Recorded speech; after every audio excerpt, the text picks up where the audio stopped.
Hacer creer. Hacer creer. We have again two verbs. Hacer creer. Hacer means to make, to do.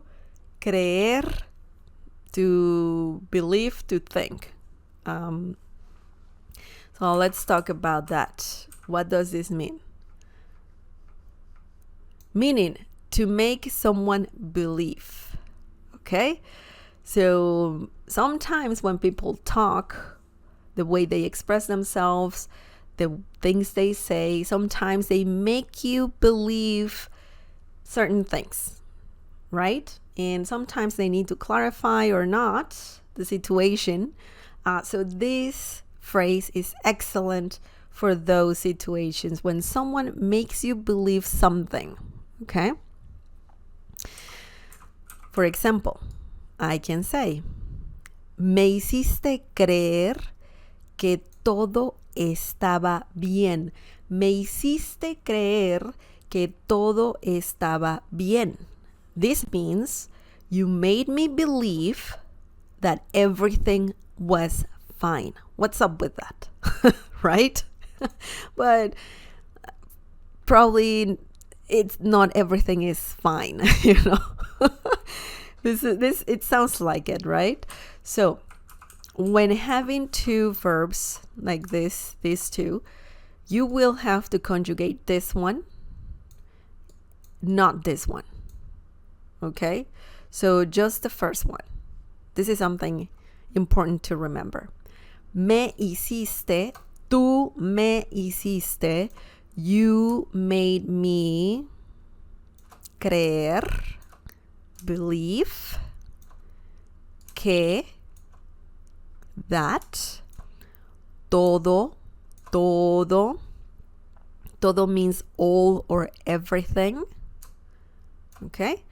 Estaba, was, bien, fine.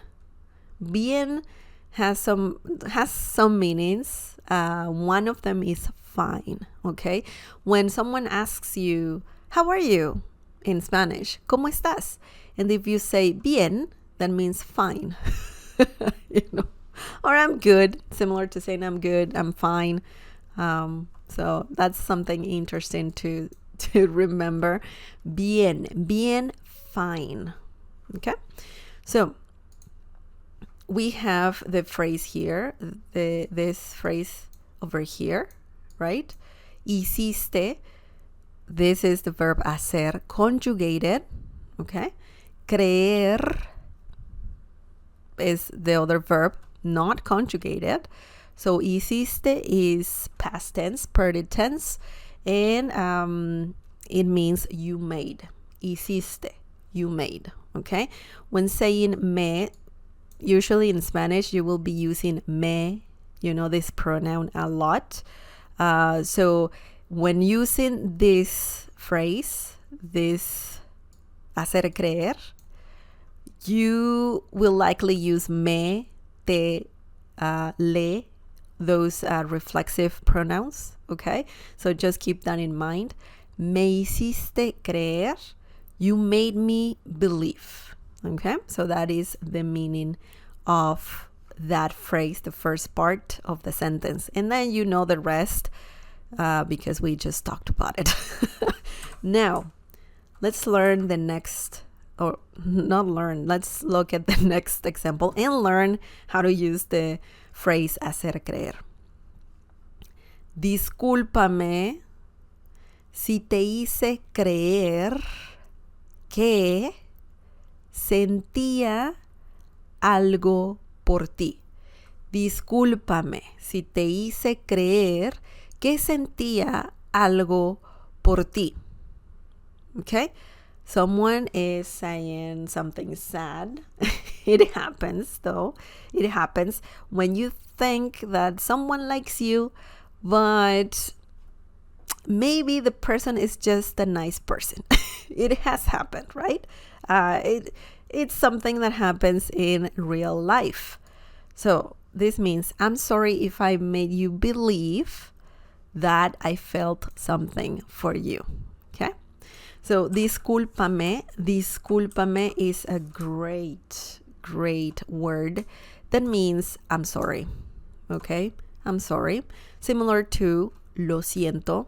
Discúlpame, lo siento. Essentially, you're just apologizing, and discúlpame means I'm sorry. So that's important to know in Spanish. If you want to not sound repetitive and you want to know different ways to say, I'm sorry. So one of them is discúlpame. Discúlpame. Yeah, that means I'm sorry. And then you add C without the accent mark. And that means if. Remember, when you add the accent mark to the word sí on top of the letter I, that means yes, sí. If you don't have the accent mark, la tilde, el acento, then it means if. Okay, same pronunciation though. Same pronunciation. Sí, sí. So don't worry about specific intonation there. Okay. Te hice, yo te hice, I made you. We don't need yo. You can just say te hice, I made you. You can even use this little phrase to say, for example, te hice un pastel. I made you a cake.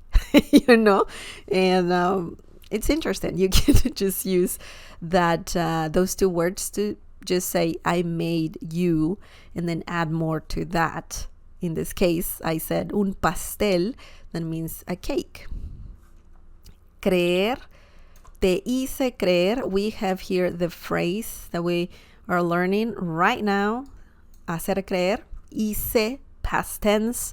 Made you believe. Hice creer, te hice creer. I made you believe que that. Hang on. I don't see. Never mind. Sorry. Que sentía, yo sentía, I felt. We don't need yo, okay? We don't need yo. One sec. Sentía.